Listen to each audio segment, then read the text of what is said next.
koliko je ovo stvarno rizično i šta sve može da se dogodi.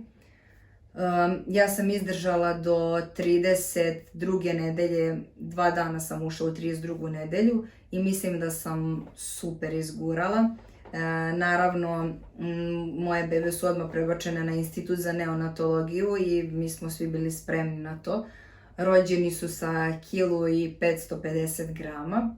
Da, i ja sam, verujte, jedva čekala da se porodim zato što ste vi psihički opterećeni.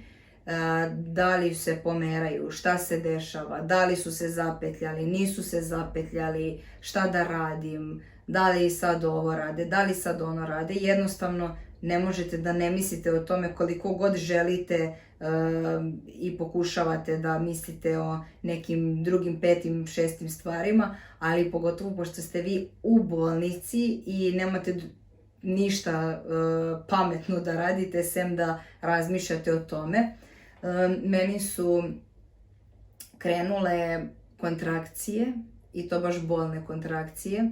Iako sam pila 3 nifelata na dan koji mi je spuštao pritisak, nisam mogla da se naviknem, pa znaju moje cimerke, ako budu sad gledale, znaju koliko su mi noge otekle, znači bili su bukvalno ko balvani od tog nifelata, ali jednostavno morala sam to da pijem kako ne bi krenuo porođaj. Međutim, i pored toga, ja sam dobila jake kontrakcije, ceo dan sam imala kontrakcije, zatim celu noć i to sam tražila CTG tipa oko ponoći, da možda sam ja umislila da imam kontrakcije ili već ne znam. Međutim, stvarno su bile kontrakcije, ali kao nema veze, dali su mi bensedin, idi ti da spavaš, bit će to sve u redu. Naravno, mene bensedin nije držao ni pola sata, ja nisam mogla da spavam, hodala sam, nisam znala šta se dešava i onda sam oko 5 ujutru odlučila da opet zatražim CTG da vidim da li su to i dalje kontrakcije ili šta se dešava. I naravno bile su kontrakcije. Ujutru sam imala kao i svaki dan do tad ultrazvuk na kom su videli da su bebe dobro, međutim jedna beba mi je bila jako nisko dole i onda su se malo zabrinuli, ali su želeli da ja izguram još koji dan.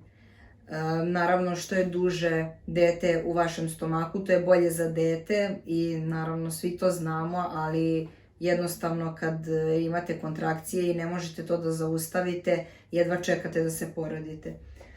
Tako da je mene načelnica pogledala i bukvalno su mi rekli hitan carski rez. Ja nisam bila uplašena ili nešto, ja sam bila presrećna, jedva sam čekala da čujem to ideš na carski rez. Bukvalno za 10 minuta sam bila spremna i prebačena sam dole u salu i sve je proteklo u savršenom redu.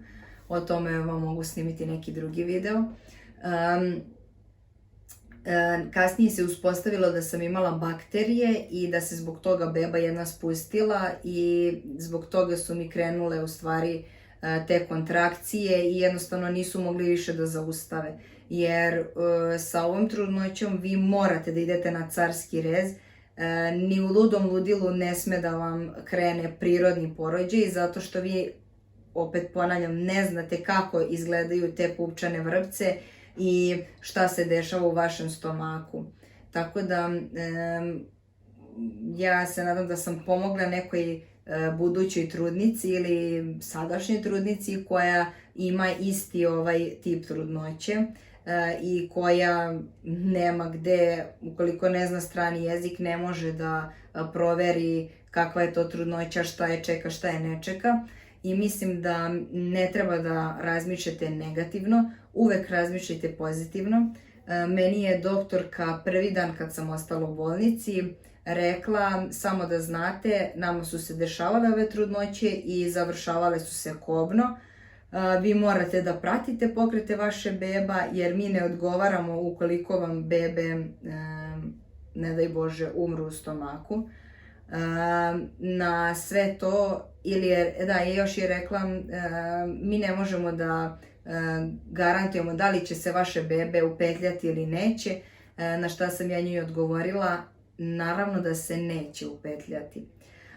Tako da koliko god vam je teško, morate da budete pozitivni i da mislite pozitivno, jer samo tako ćete izgurati do kraja.